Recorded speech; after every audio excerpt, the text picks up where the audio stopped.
Fauxlosophers. Fauxlosophers. It's good to be back, David. Yes. It's been a minute. Maybe two. And we're coming in hot with a new topic this week. Yes. Let's talk about one of my favorite things to argue about, or at least I seem to argue with people about this the most often, whether we can judge the past through a modern lens. Now, you might help me out, David. I can't think of something from the past that we might even begin to judge through a modern lens. Slavery is the big one. Oh. So, yeah. So that tends to be the big one, but there are also plenty of other examples. Two come to mind having to do with World War II, the atomic bomb, and the Japanese internment camps in the United States. Okay. So let's talk about what we're talking about and break it down. When we say judging the past through a modern lens, I assume we would take something that occurred, an event or a practice or whatever, something that a human or humans did, and say, what if it happened today? Would it be good or would it be bad? Well, it's really a little bit more nuanced than that. Okay. So because we say today, slavery, for example, is bad.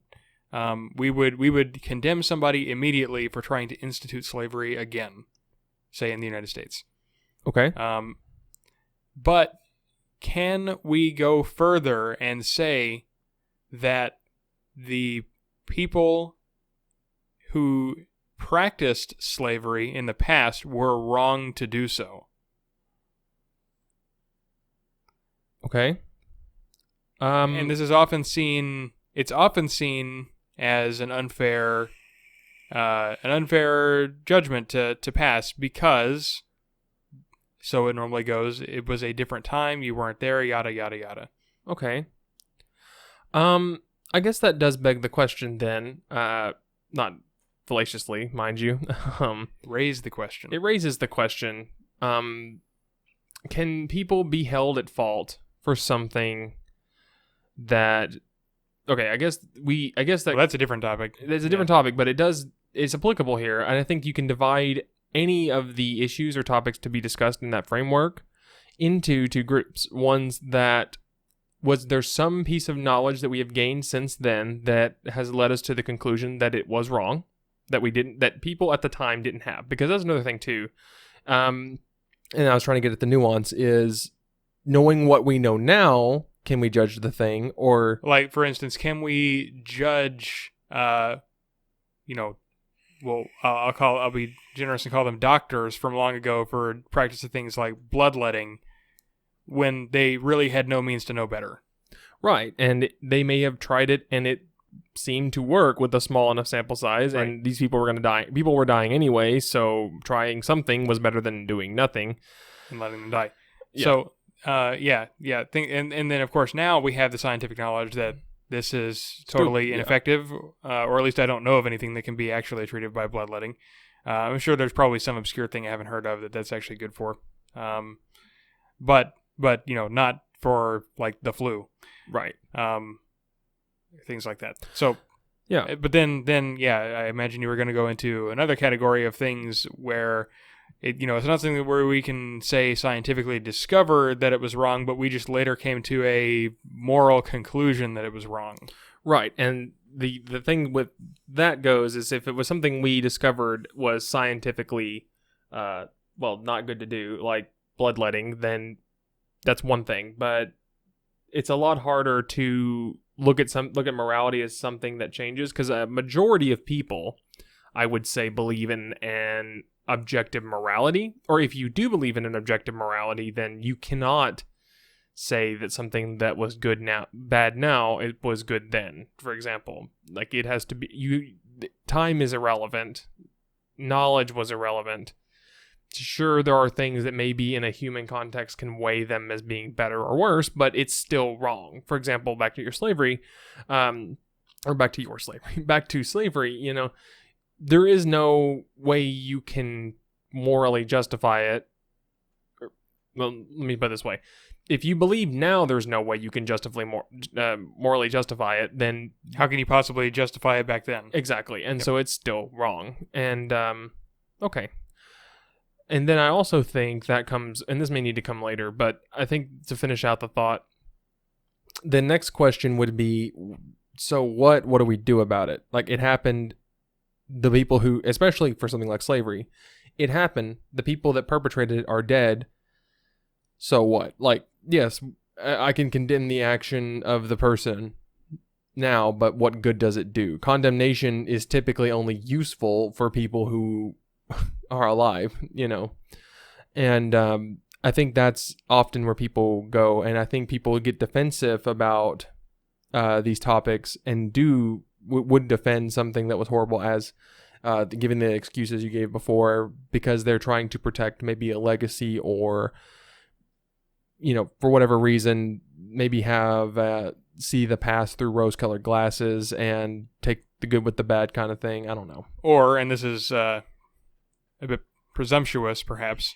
that they feel some sort of guilt about something and want to sidestep it by trying to come up with a post hoc justification. Yeah, I could see that, even if that I think is pretty illogical, because... Well, it is illogical, but... because why not let the person who did it take the guilt, Well, a lot of this, like for instance in World War II, with something like the Japanese internment camps, people in the United States who were alive at that time identified with that. They were part of the country that did that. And so now they feel the shame of having been in a country where that happened, and so they want to justify it so that they don't have to feel quite as bad about what happened. Okay. Well, I think that's fair enough. I don't want to stray us too far from the topic. Okay, so I don't think that this is something that you and I disagree on. I think we both agree that you absolutely can judge the past through a modern lens. Would you say? Well, yes. Watch me. Yeah, okay. Watch me. Hold my beer. Of course I can. Now, the question becomes, why is this a valid thing to do? Why is there not an excuse in saying, well, it was a different time? And also, what is there to be gained for us today by considering the past and judging it through a modern lens? After all, as you said, those people are dead. If we're talking about cases of slavery, let's say. Okay. I do think I think it is important that we address the two categories I brought up earlier separately, because I do think the answers are different. For example, I think dropping the atomic bombs could potentially, how you see it, fit into one category, whereas slavery fits into another. For example, the dropping of the atomic bomb was a tactical decision made by a government. It wasn't a widely held belief or a practice instituted across mankind at its time, because it was new. Right. It's not like the United States put out a public referendum and then everyone voted, yes, let's go bomb them with these. Right. And the morality of that decision being made falls on the shoulders of very few.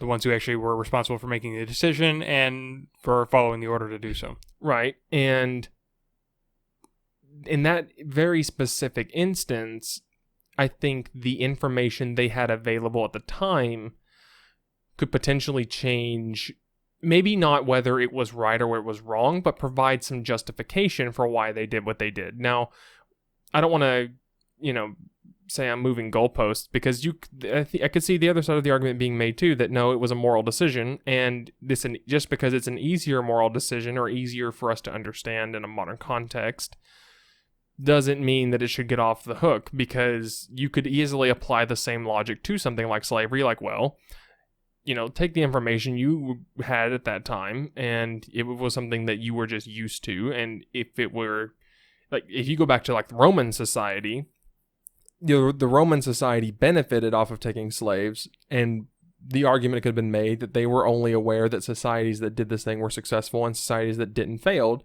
So as a society, they were like, well, until we all kind of agree this is bad, we're going to do it because you're doing it. And you could even make the parallel to nuclear arms in the same way. If you look at the Cold War, well, we're not going to get rid of ours until you get rid of yours, and go on and on. from that. So, not that any of that is a valid justification for doing a wrong thing, but I could see someone making a really jackknife argument into self-defense for nuclear arms, which is, well, it's not right to shoot somebody, but if they were going to do it to me first, then it's okay. So, same thing, but with nukes. Am I right? I don't know. Maybe I just talked myself out of even treating these two things differently. Either way, I think if you apply a previous concept or anything that happened in the past through a modern lens, if you were to do that, you do at least need to be responsible enough to take the full... There's a right way and a wrong way to do it, and the right way is to look at the time then and see then it was a different time. Well, what was that time? And does that actually change anything? Which it usually doesn't, or I would say it never does. And then, but you can't apply like a modern standard as though if we were to reinstitute it today. I don't think that's a fair comparison because there are differences, I would say. What is considered acceptable does change over time, and I would even argue that while an objective morality exists, how accurate humankind is on whatever that objective morality is, because I do believe it's objective, but I also believe that we will never know what it is perfectly, or at least not in a long time. It takes time to discover, because it's a discovery of what it is. And that's something that as a species we get better at over time. What may be considered moral in an instance that doesn't make it true. But I think it is important to see what was taken as moral truth at that time. Even if it was wrong. I think if you're going to go down that road, I don't know, maybe I feel like I'm going down too much in the weeds. A little bit. Maybe a little bit, but I'm kind of working through the concept in my head because I kind of started in a place where it's like, oh, let's judge these two things differently. Ran some comparisons out loud, and, well, not really. They're pretty much the same, metaphysically speaking, when you go to compare them in a modern sense. So, okay. Never mind. We treat them the same. Let's move on. Okay. So, I think one of the, to consider, whether it's valuable to judge these things through a modern lens, I think is pretty easy to come up with a reason why to justify that, which is, if it is illegitimate to judge the past through a modern lens, then how then are we supposed to learn from history and decide what to do in the future? Because if we say, well, when everyone else is doing slavery, that justifies it, then, there's other people in the world now doing it, so why don't we just institute it again? Right. Yeah, no, I agree. I think anything in history is fair game to be judged through a modern lens, especially knowing what we know now and looking at what we believe now. I won't claim that what we know now is morally superior necessarily, but the only way you would even begin to try to find that out is to do comparisons. And to do a comparison, you need to do assessments, and an assessment is essentially a judgment on something that has already happened.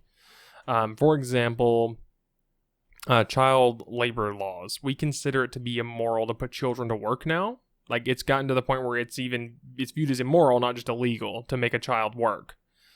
That's a very recent development in human morality. That's not something that was held as true even 100 years ago.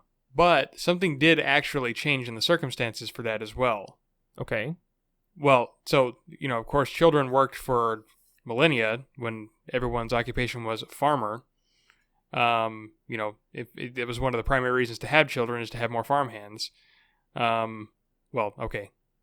One of the primary reasons, yeah. Sure. What changed was the conditions that the children were working in. They were working in dangerous factories. And so people became, I disagree. You disagree that... I disagree that it's more dangerous to work in a factory than it is to work on a farm. Like, I think they are equally dangerous for a 5-year-old. equally dangerous. I think what it was is that one, I don't think it was the type of labor that changed necessarily. And this, granted, we would have to go back and look at this. I think we're getting into the realm of empirical data, honestly. But I think it had a lot more to do with it wasn't as much of a necessity as it had been. For example, you could make the argument that it is, if you begin looking at this in ethics, which is more ethical, to keep your kids at home and they all starve to death, or make them work and they all get to eat through the winter, right? Make that ethical choice. Most people would say, well, in that situation for survival, they need to work. They need to come out here and help. That was not as much of a necessity, I would argue. Well, okay. I think, I think that the justification for making it illegal came from public outrage about working conditions. Either, from the nature of the machines in the factories, as well as the abusive supervisors. But also another thing to consider is that now in a modern society where, things like a base level of education is expected, then it raises the ethical question of whether your child ought to be working and earning money or ought to be getting an education. Sure. Because it's difficult to do both. Yes, that's true. I don't know. Either way, the reason is kind of irrelevant to our current discussion. I do think we could go into that. Well, no, I don't think that the reason... The reason is relevant insofar as establishing that the environment really did change between those, and that's why the ethical distinction changes. Right. But in the scope of the discussion we're having now is, can you even assess whether the environment changed? Not, it doesn't matter if the environment changes. Do you understand? Like, I think it does matter if the environment changes. The thing, the central topic here is whether, basically, I'm not considering public opinion to be part of the environment. And then that's fine. Yeah. But since we're on the topic, we are talking about whether or not we can judge the past based on modern standards. Or we can make it specific. Sure. And say, in the case of slavery, we agree slavery is wrong now, but was it wrong then? That's the question. Okay. And if we found somebody, let's take a popular example, Andrew Jackson, who owned slaves, can we call him a bad person for having done that? Okay. So let's go there then. Let's go back. Let's go all the way back to probably the first slave. Okay. Would you say that? Okay. Let's raise another ethical dilemma. I'll use the same one I used for kids. There is a group of people, and they're not all children, but let's just say that there's a group of 20 people, and of the group of 20 people, the only way the group of 20 will survive in a wild scenario is if they all work. What if 10 of them don't want to work? Or say 5. Let's just say 5. 5 don't want to work. Well, the majority says, well, tough, because we will need all of us to work to survive. It's a necessity. And they go, I still don't want to. And they say, okay, well, you're gonna, or I'm going to beat you with a stick. And then all of a sudden, they're slaves because that is what's considered necessary for survival at that time. Now, granted, I know this is a super vague ethical dilemma, but if I were able to construct if you would agree that the ethical dilemma could exist, that 20 people, of which 5 refuse to work, but all 20 are required to work in order to survive, forcing the 5 to work along with the other 15 in a form of slavery, right? Do you agree that ethical dilemma could potentially exist? Like, could I construct that ethical dilemma? Well, you can construct that scenario. I question whether it's an ethical dilemma. Okay, but it is a dilemma because, and I call it a dilemma because by modern standards, it's wrong to make those people work and be slaves. Whereas at the time, survival, before we got to the place we are now in our ivory towers where survival is granted and considered a human right pretty much by a lot of places, different discussion, but that's the phrasing they'll use, is survival is a human right, then everything else on top of that is a privilege.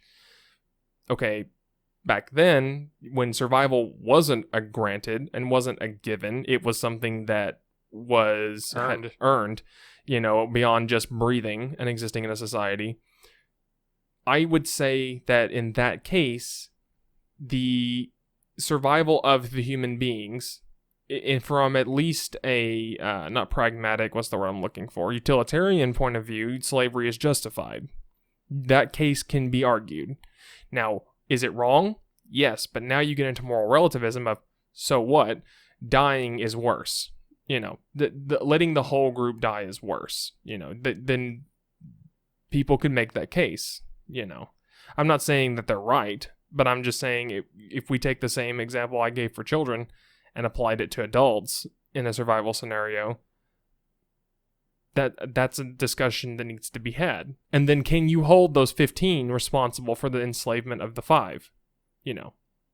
Could you hold them responsible for that, given the context of, if I don't do this, I'll die, right? Can you do that? And if you can, then fine. If you can't, then we have a problem. Not a problem, but then we have the basis to go for, we have a basis to say, okay, now there exists a spectrum of wrong, less wrong, meh, good, or better. You know what I mean? I see what you're saying.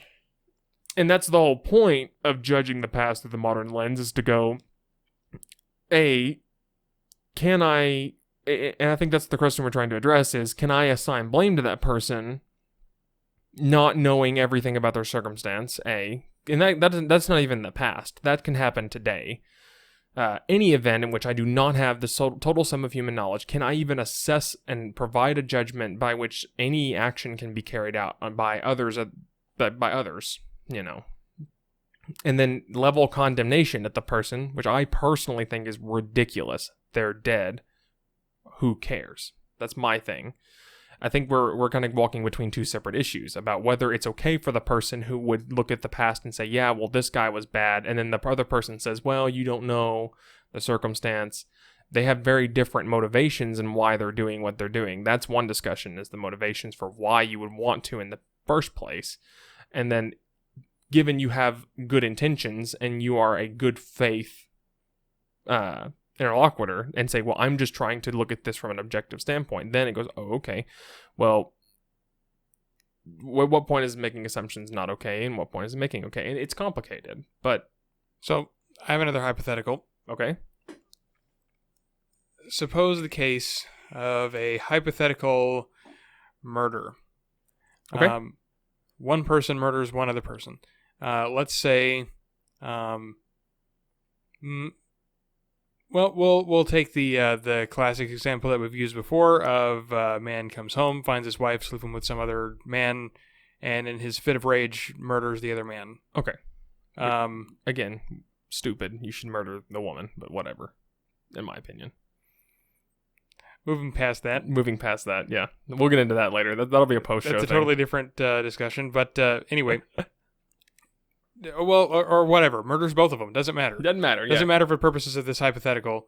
Now, so we, of course, condemn this person for committing murder, and we decide to punish them for it. But why?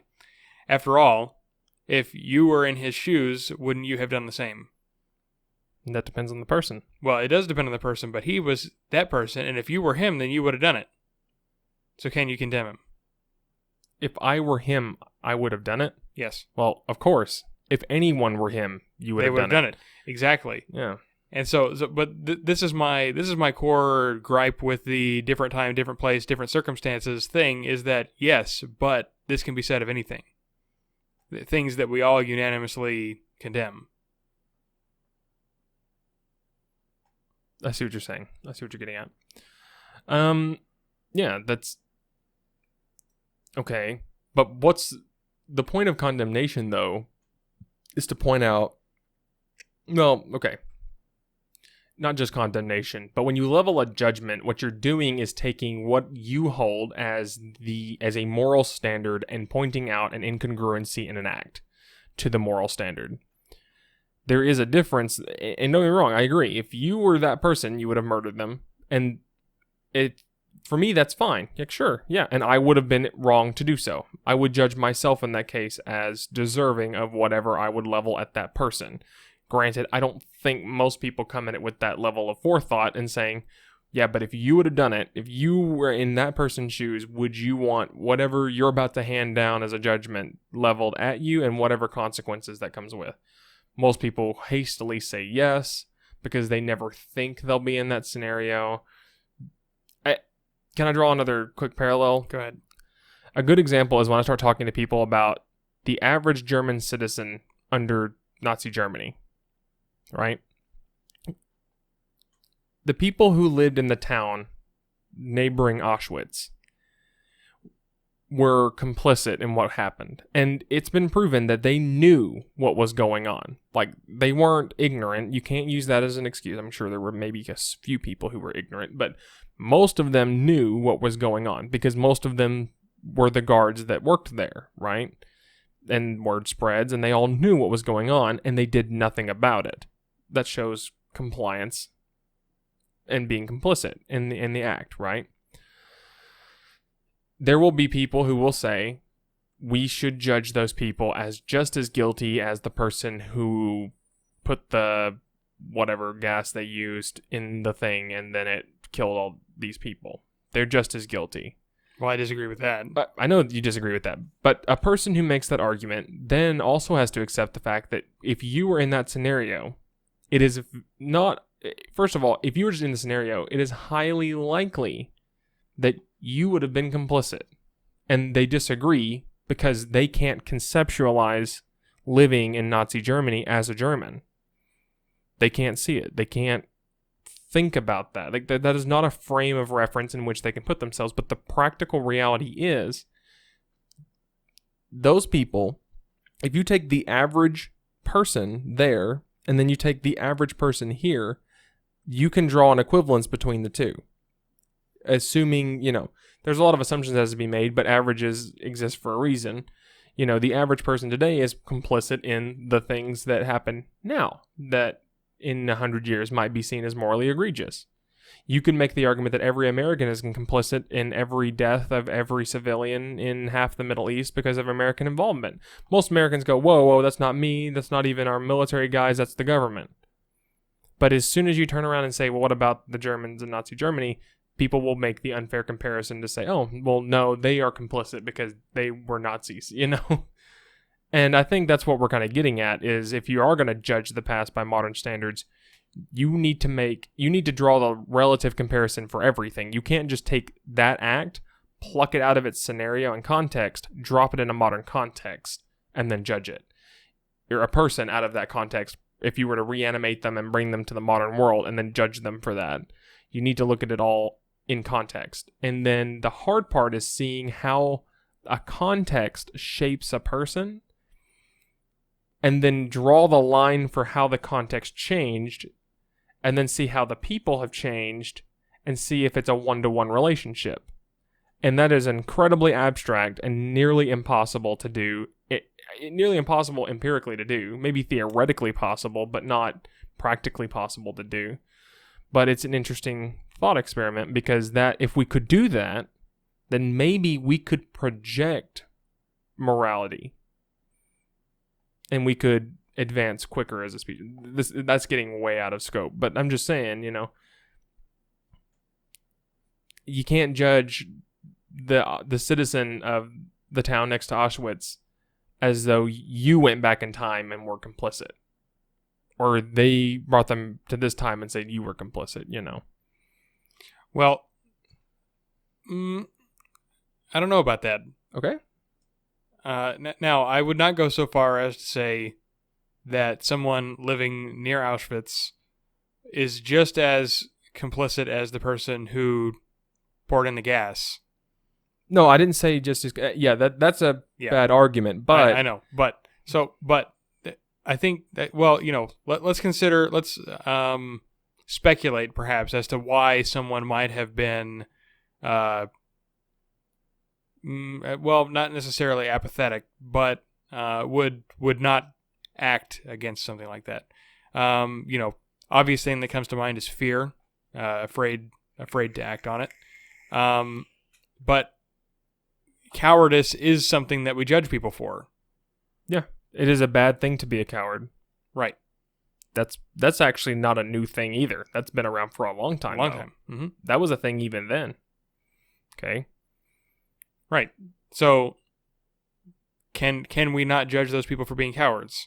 Sure, you can judge them for being cowards, but if you do, you also need to judge every American who was complicit in Japanese internment for being a coward, not doing anything about it. And that's what I'm saying. Like, I'm fine with making the comparisons, but you need to be consistent for the time. And something like, and that's why context is important.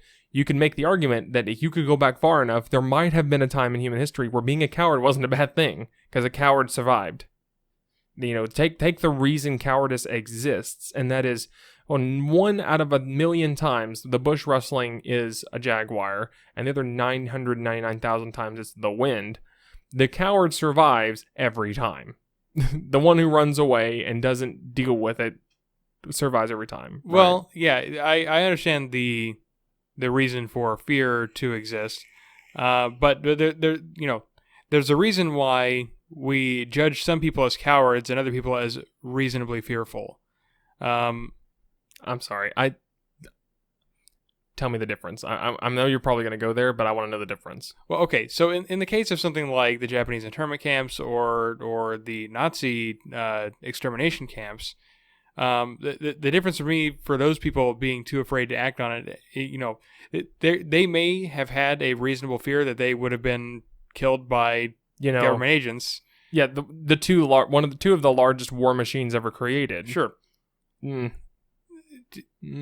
Yeah, I agree. I agree that there is reason to fear that. The reason why I judge them for it is because it's a demonstration of weak principles, that they are unwilling to act in any way against it. Perhaps. Because even with something like, let's take the internment camps, in which if you were against it, you didn't necessarily have the Gestapo knocking on your door to carry you away for merely being against it. You could peaceably protest and otherwise object to it. Could you? Sure, why not? But were the Americans arresting people and putting them away for disagreeing with the internment camps? Yes. Next question. I'm just saying, like. Well, then in that case, then we have two ethical problems happening at the same time. Now there's also suppression of free speech, which right, but that's always existed. Like, there is no truly agnostic ethical or moral scenario. It all exists within a web of moral scenarios, because every time you interact with another human being, it could be judged against the golden standard of morality, whatever that is. In this conversation, there are morals that we both hold that govern this conversation. Sure. And it's just a conversation. And then add in every person listening, all of their moral codes, and then anyone who could ever find this and their moral codes. It's a wickedly complex issue. And you can't get into the head of someone who may not. When you start talking about reasonable fears, we may not see it as a reasonable fear to protest.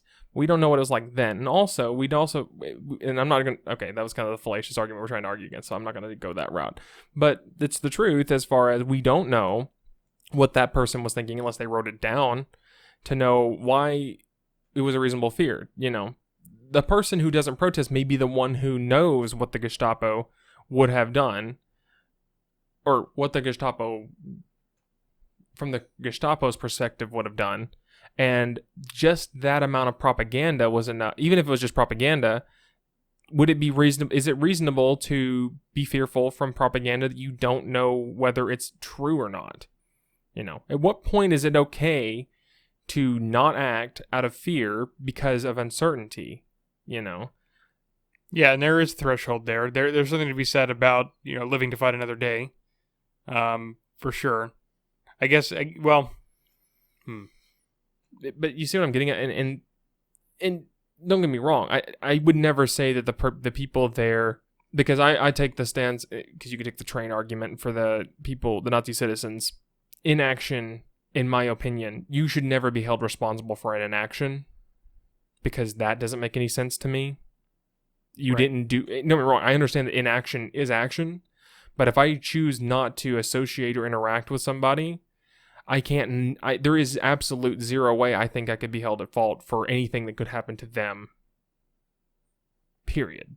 And that doesn't mean me not interact with them and then go interact with the agent that would cause them problems. It's me choosing to not interact with both. The hermit is probably one of the most irresponsible people ever. And I mean that in the way that you cannot level anything at them.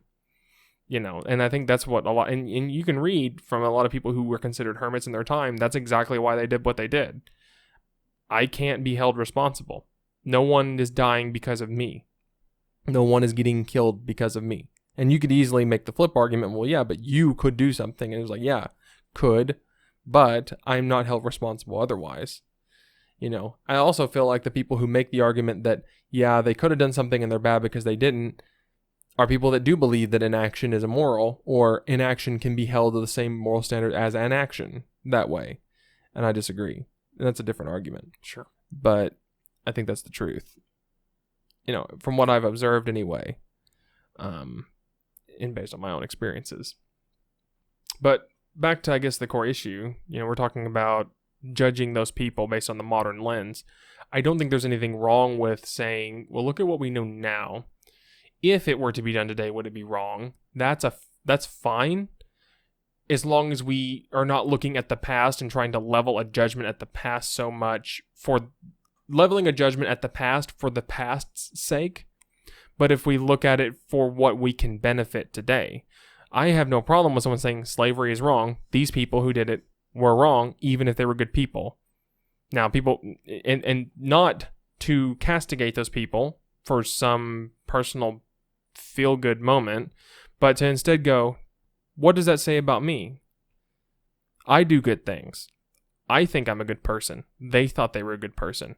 And I still judge them to be a morally ill character because of one thing that they did. So the real question is, in my context, what is the one morally ill thing or multiple morally ill things that are going to be thrown at my shoulders by my descendants, and try to be on the lookout for those.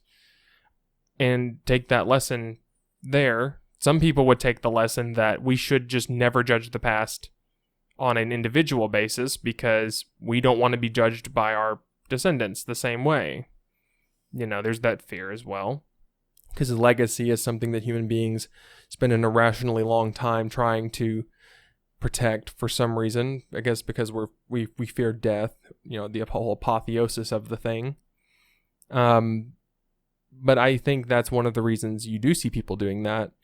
Plus, and then there's also the way of making the argument as to the state of things now in a relative basis of look at how good or look at how bad things are, and then using a justification of something in the past to make that assessment, I think when it comes to using a modern lens to judge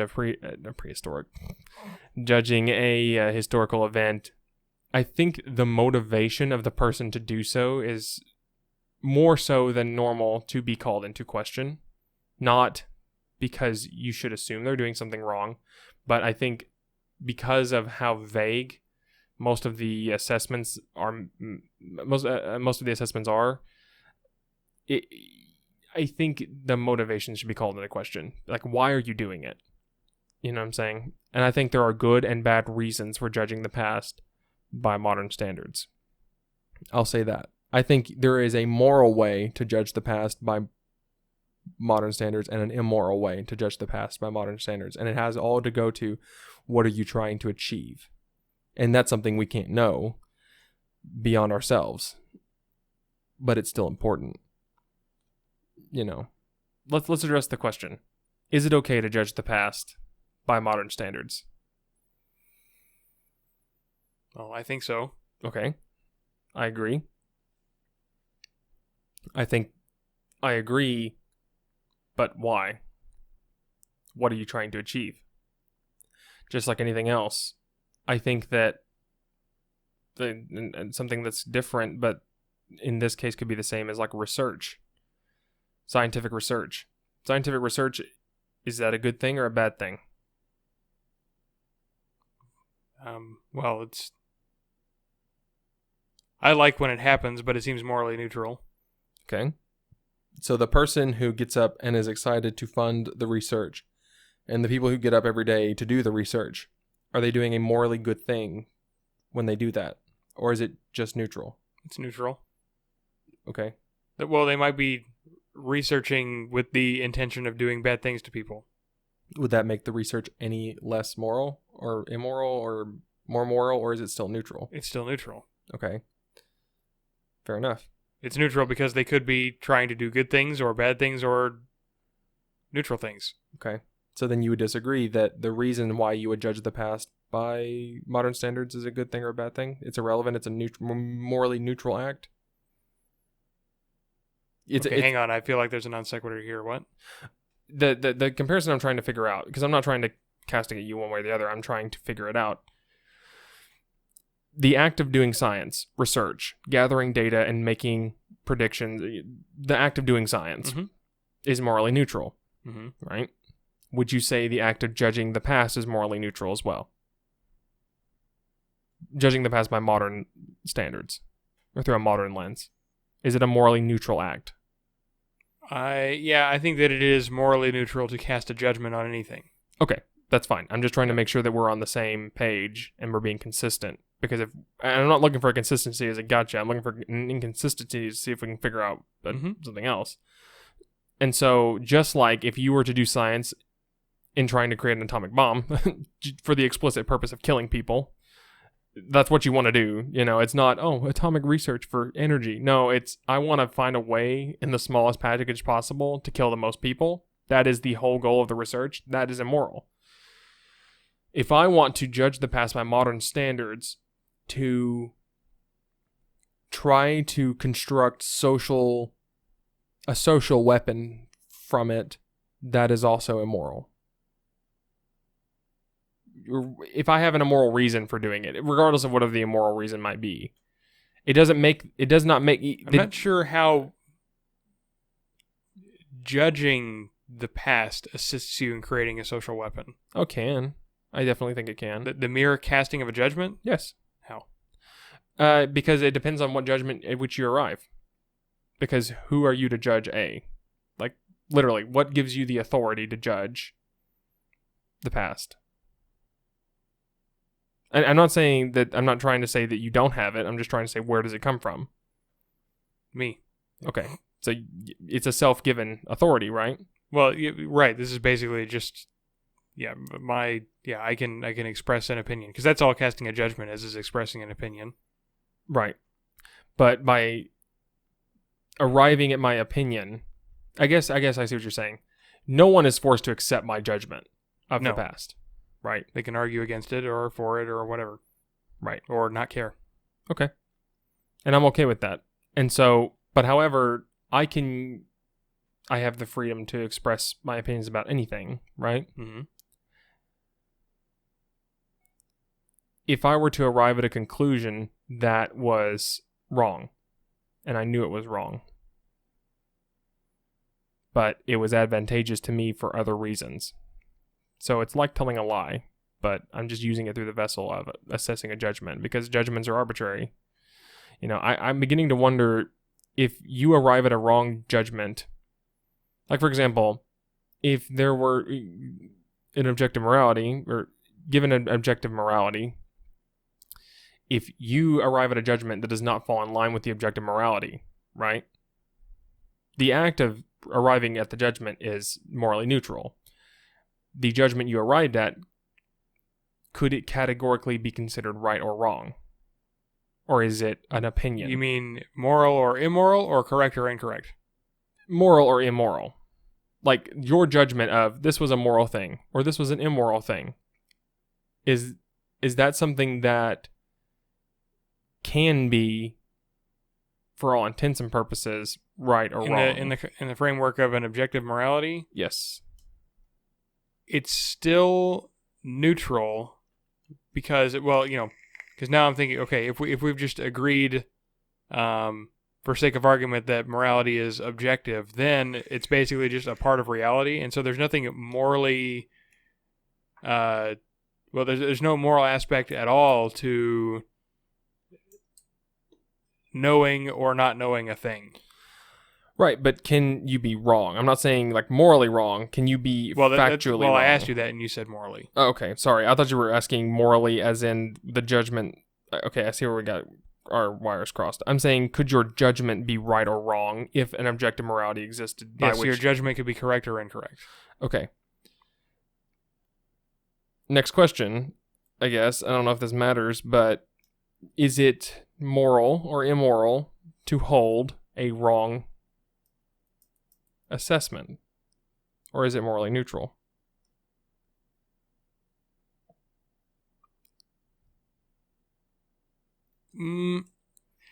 It's morally neutral. I say, don't walk into SJW land on me. With the exception I'm thinking of is willful ignorance, which we have yet to talk about, I think. Yes, willful ignorance. Right, because then, now your willful ignorance might be influencing behavior, which we can apply a moral value to. Right. But if you're genuinely ignorant, or you have reached some conclusion about something that is technically incorrect, but you don't know better, then that's morally neutral. Okay. I can agree with that. Or I can at least accept it. I don't know if I agree with it yet or not. I don't immediately disagree with it. Let's put it that way. I'm agnostic to it. Okay. So, I think that was the original question. Philosophers, have a good day. No, I don't think there's much more ground we can make metaphysically on it right now. But I do think it might be worth our time to discuss whether it's valuable in a practical sense to do such. Well, I already gave one, case, well, not case, but, sort of a value assessment that we can teach ourselves lessons for future behavior based on judgments of the past. Okay. Would you care to provide an example of a time we've done that? That's a good question. Mm-hmm. Yeah. Well, I don't know if that question can be answered, because it's hard to know what we would have almost did but didn't. Yeah. So is it practical to even bother if you can't know? Well, it is the reason why we teach history classes. Okay, maybe. I mean, that's the reason we're told we're taught history anyway. Okay, fair. That is the... But there is something... Okay, well, we do have cases where somebody, did not act accordingly after, where someone failed to account for history or take into consideration history and repeated a mistake. There are plenty of those. Yeah, France is a great example. Yep. Turns out tyrants can exist through any means. I'm just saying, a good example I can think of is absolute power corrupts absolutely. For example, that saying is an observation on history, judging the past through modern lenses. So anytime we have put one person in charge and we say, okay, you are the person in charge, we're going to go like this now, it devolves into tyranny. Almost always, if not always. I guess it depends on what you define as being tyrannical. Sure, it's vague. It's vague, but as a general rule of thumb, in at least the Western school of thought, the reason democracy exists is saying, well, we've observed through history that, because up until this point, that's kind of what we've had. People like to believe that there was this wonderful Bambi Land where we all existed as equals before, but that's asinine. There's always been a hierarchical structure for humanity, I believe. Like, well, right, hierarchical social structures have existed longer than humanity, as far as we can tell. Exactly, and those manifest themselves in displays of power and force, almost always, if not always. And so even in Bambi Land, when the tribe was out hunting and fishing, there's still somebody who gets the final say, and that person's in charge. And it's usually the same person every time. Because if you're going to trust this person to make this choice, why not trust them to make every choice? Or maybe he's got a bigger stick than you, and you just have to go along with what he says, you know. But one of the, you know, Renaissance ideas, or Enlightenment ideas, it's a better word, because it wasn't really Renaissance. They supported monarchies, I guess.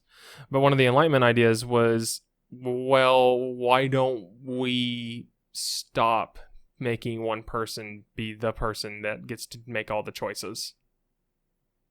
And then from there, we're still working out whether that's a good idea or not, because it's not been around long enough for us to really... Right, just a couple hundred years. Right, and don't get me wrong, the concept of democracy has been around for a long time, but those have always come, you know, for thousands of years, in the concept of like Athenian democracy and then Roman democracy, if you can, you know, Roman Republic, I guess, you know, TM stars everywhere. What do you consider to be a real democracy? But, you know, the closest to any true democracy, and by that I mean like population who's affected by the rules, participation, we're a lot closer than we have ever been. We're still trying to figure out whether that's a good idea or not, because we don't know. But that's one thing I think that's one lesson you can look in history and say, monarchs tend to be tyrannical, even if God picked them to be the one in charge, which was the justification given. Maybe we just have temporary leaders that we rotate in and out, you know, and that position is what holds the power. It's like the Catholic Church. It's not the Pope. It's the chair he sits on that makes him the Pope, you know, which is a really weird thing and all on its own. But I'll link the video. There's another CPG Gray video. CGP Gray? Yeah, CGP Gray. I'm just going to start a channel called CPG Gray and just copy all his videos. That way I'm not wrong. So I do think, I agree, there is a practical reason for doing so. I also would say that in a practical instance, there are way too many times in which people will do so and use it as an excuse by which to... How do I want to put this? I do think that there are motivations for... I think there are places... It's like straw manning almost. Like you can find a past instance in which you know you're right and keep bringing it up as a straw man to argue against, to make yourself look good and pad your numbers of, oh, look how many debates I've won. I think that's what you see a lot. That is why people are so turned off to the idea of judging the past by a modern lens, is they don't want to give these people who they debate with a straw man to keep walloping and saying, look how good I'm doing, you know? But, I don't know. You can correct me if I'm wrong on that, but I see that kind of stuff happening all the time.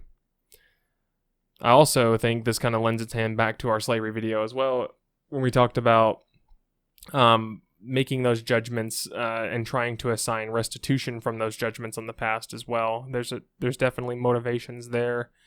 But that's not so much trying to judge the past by modern standards. That's a component, but it's judging the past by modern standards. Therefore, this was wrong. You agree? Well, most people would agree, yes, slavery was wrong by modern standards, and we do all think that it's wrong. Okay, well, since you agree with me, you owe me money because you probably had ancestors that held slaves, or you did have ancestors that held slaves. And it's like, okay, that's a different discussion. Non sequitur. Yep. That's a non sequitur. However, it's really easy to see how people would take that as not being a non sequitur, because it's really easy to construct a logical fallacy that way to bridge the gap when it doesn't exist. So, oh man, this topic got out of hand. I got way out of here. This is much different than I thought it was going to be. Because for a brief moment, I kind of flirted with the idea of, you know what, maybe it's not okay. Because I do think it might be outside of the scope of our ability to do that, what we would say is the practical benefit. But I don't know. I mean, we've done it, but I don't think it's I think it's one of those things where, is it because people made the conscious observations, or is it because, or for what reason, I guess. Ooh, thunder. But, I don't know. That's a complicated issue. When you do that, it's hard. I think people way too willy-nilly go in and trying to assign judgment to the past without addressing it appropriately in its full context. I think the real benefit practically comes from when you observe it in its full context and try to figure out not whether something was right or was wrong.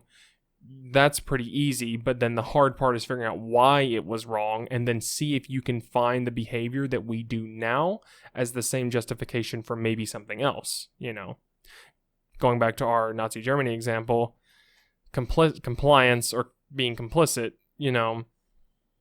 that's something people do now.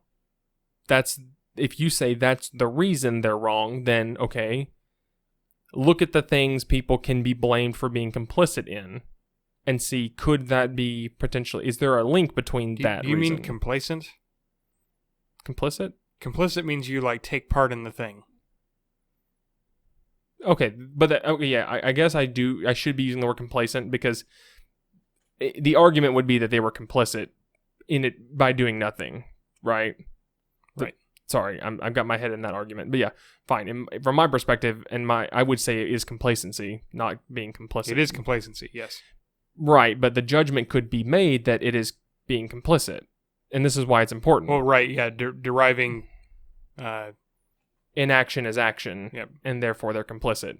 But that's why this is important, because yes. Even those two words, looking for things that people are complacent with now, do you still judge those things as being complacent now or complicit now? Because you have to not switch when you come back to the modern frame, Mm-hmm. And just those, and that was an accident, but it kind of worked out for us in this case. What I would look at and see what things were people complacent with, and is complacency a bad thing? Well, I don't know. Let's take a look back through history and see things, and take a broad scoping view of look at all the things people were complacent with, and then let's take a look, because it's not easy to say, is this person wrong for just being here now? That's a hard question because you don't know. You're not going to be able to judge that. You don't know the future.